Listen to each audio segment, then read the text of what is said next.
was fun.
Yes, I did.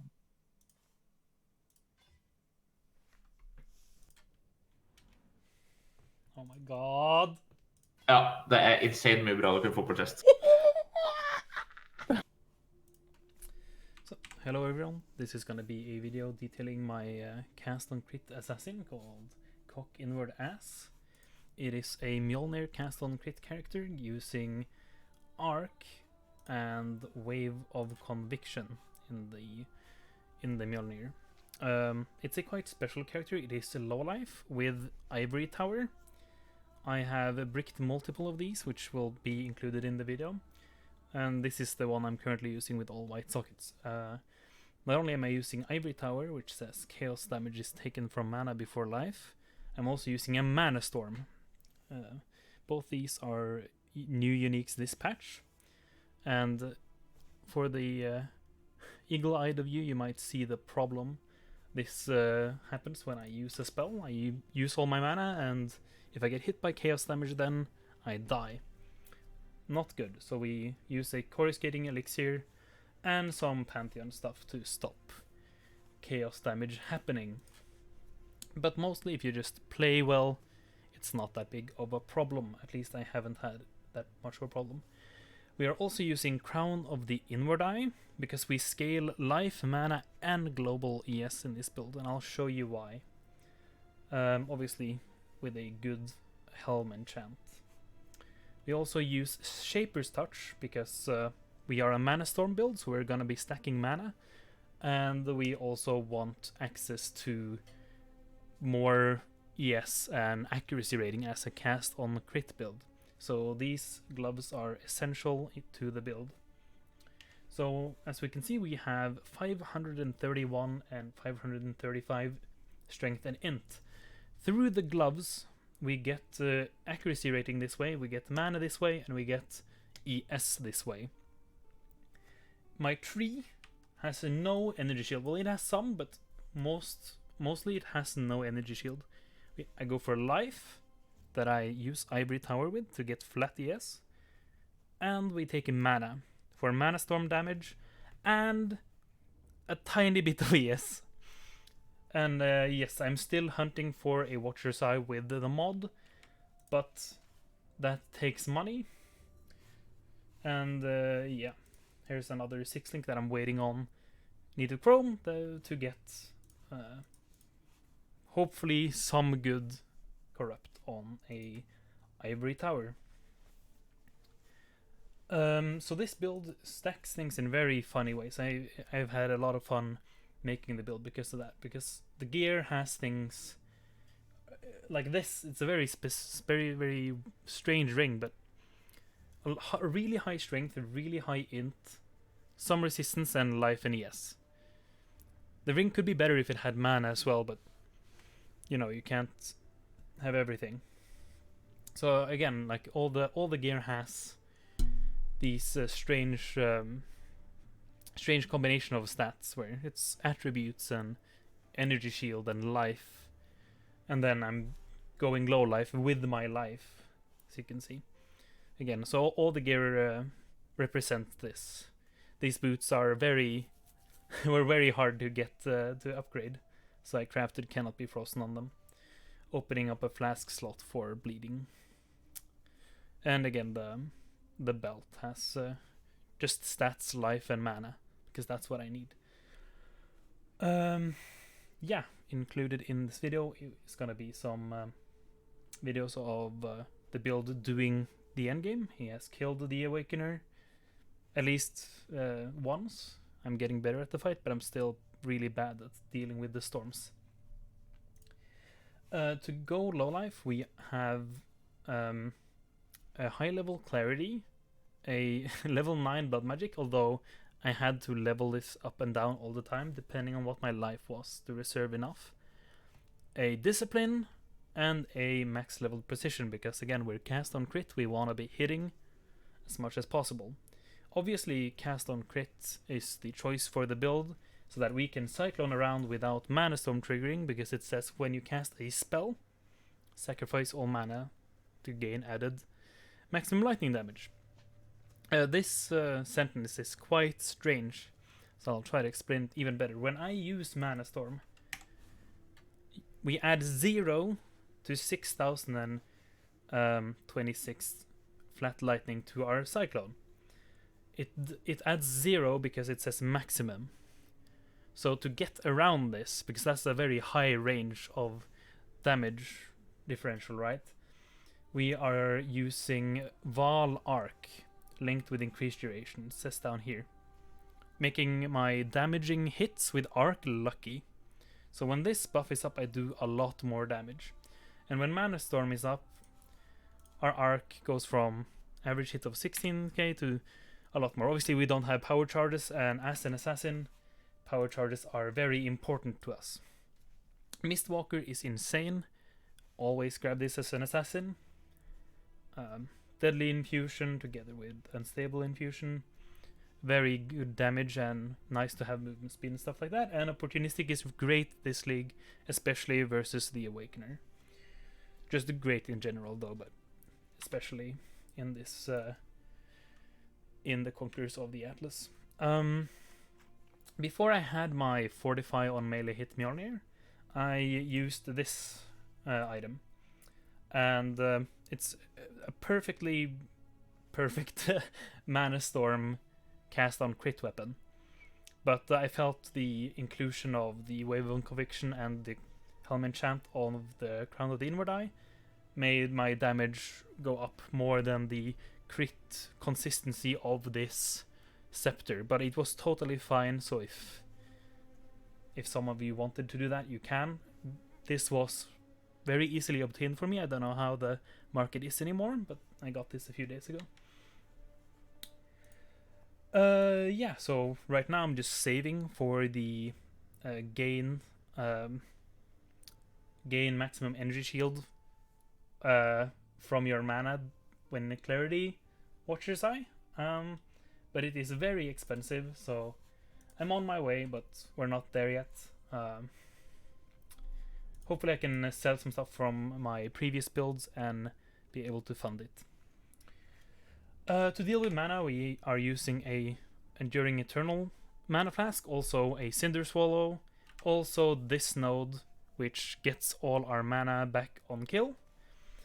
So when clearing, we have mana all the time, and when we are versus single targets, we can sparingly use our mana flask, and we have more than enough mana to proc Manastorm multiple times, more than enough times to clear the fight off.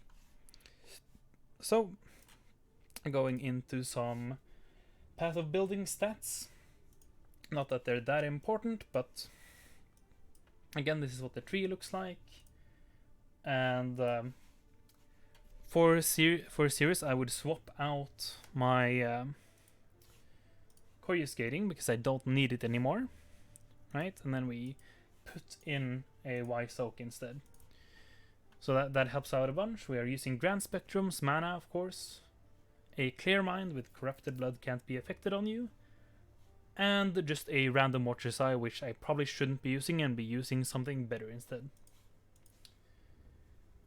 Our links are Cyclone, Arc, Cast on Crit, Increased Crit Chance, Energy Leech, and Lightning Pen. So I can still gain some damage by getting quality on these. So that's its hit damage. Obviously that is with... If I take Manastorm away, it's a lot less than if I take the Lucky buff away. So the number is not exactly what it says here. It kind of depends. But at least I always have my power charges, so... And the enemy is also always ignited for the Cinder Swallow. And obviously the exposure type is always the same. So, yeah, there's not that much that can be done to improve the build. There is a few things, but for the most part I'm really happy with it. Few more things to mention. The choice of Steel Skin as my Manastorm triggering skill works out really nice, because having that extra buffer to my life is really nice. Especially it also works on chaos damage. Too bad that it isn't 100% of damage from hits is taken to the buff, because that would help way more. Then I could drop the coruscating and stuff. But I'm about to level my Empower that it's linked with, so I can get some extra effect out of it. And it's also linked with Arcane Surge to get some more spell damage, which is always nice. But yeah, included in this video will be some clips of how the build plays. Thank you for watching.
exile, quickly!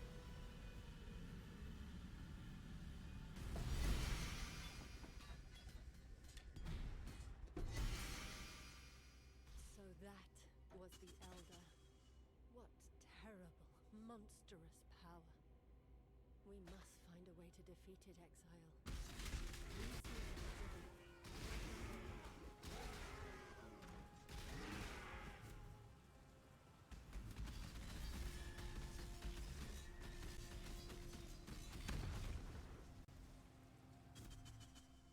These memories are mine. I cannot lose them. They lied to you, Father. I'm your true memory. To save the future, the past